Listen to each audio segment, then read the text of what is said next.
Hi, Tamry here. Welcome to session 3 of our mini retreat, Soothing the Holiday Blues. Let's notice what's causing us stress right now, and maybe in the days ahead, and see what we can do to ease those stressors and whatever's triggering our holiday blues. Social media is a big trigger for some of us. Ever heard that saying, don't compare your insides to someone else's outsides? Well, now we can say, don't compare your real life to someone else's carefully curated Instalife. What else stresses us? Maybe too much unstructured time or too much to do in our structured time. Maybe not enough daylight, maybe not enough sleep. Maybe getting caught up in OPB, other people's business. Too much liquid cheer. Remember, alcohol is a depressant and it does interrupt your sleep. So maybe think about getting another hour of sleep instead of another glass of bubbly. Another thing to think about is just noticing how you feel after you eat what you eat. Maybe even experiment with that to notice what it feels good to get more of in your body and what it feels better to have less of, so that you can feel more energized rather than depleted or wired. And speaking of getting more of what makes you feel good and what leaves you feeling depleted, how's your self-talk? Is that inner critic running on repeat?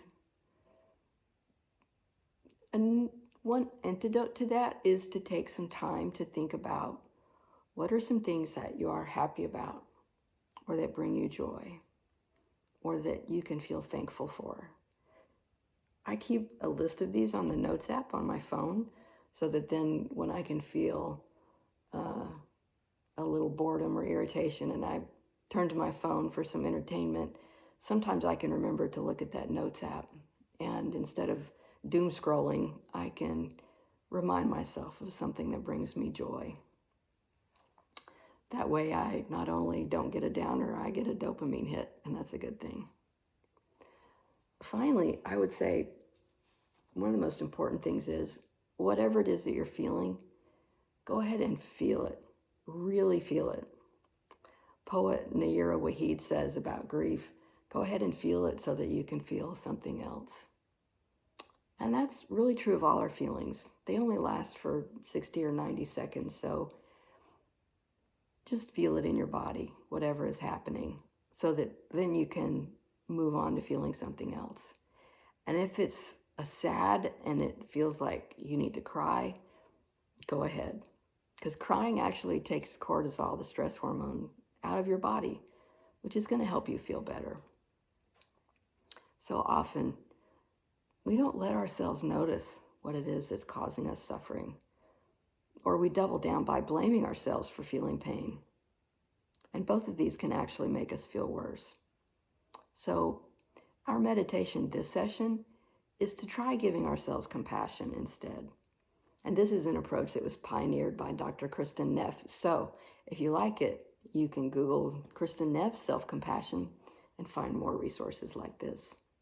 So let's give it a try. Get comfortable in your seat or lying down if that feels more comfortable.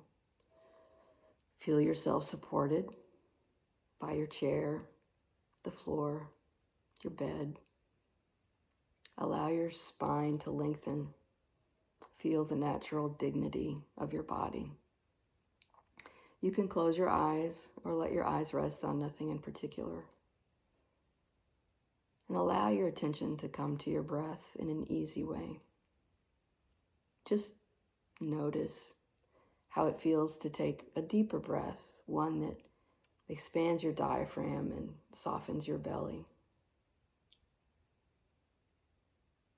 And maybe one more just like that. Now, notice what you're feeling, where that feeling is in your body.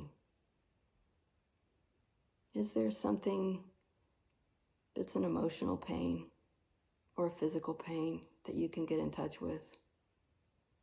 Not the worst or heaviest thing, but maybe a 4 or 5. And just notice where it is in your body. And with that noticing, acknowledge with just a few simple words, this is painful. This is hard. Even this is triggering suffering for me. Next, connect with your awareness that anyone who is having the experience you're having would be feeling similar, would also be feeling suffering. In fact, there are probably people near you or even across the world who are feeling a very similar pain to what you're feeling right now. And with that, you can acknowledge that whether it's fear or loneliness or disappointment or dis-ease, you can acknowledge anyone having this experience would be suffering. I'm not alone in this experience. Connect with your true humanity and the connection of humanity in that way. Finally, offer yourself tenderness for this suffering that you're feeling. If a friend was feeling what you're feeling, what would you say to them? Try saying that to yourself in whatever way you would speak to a good friend. Oh, honey, I'm sorry this is happening. This is really hard. I'm here for you. What do you need? What can I give you? How can I help? And with that, if you can, give yourself what you need, whether it's a gentle touch or a short time out or to move in a different way to bring some ease to your body.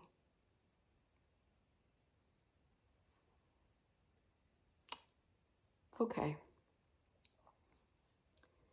You can continue to rest in that sense of care a little longer. Or if you're ready, you can allow some movement to come to your hands and feet and allow your eyes to open, holding that sense of compassion for yourself as you take in the surroundings around you.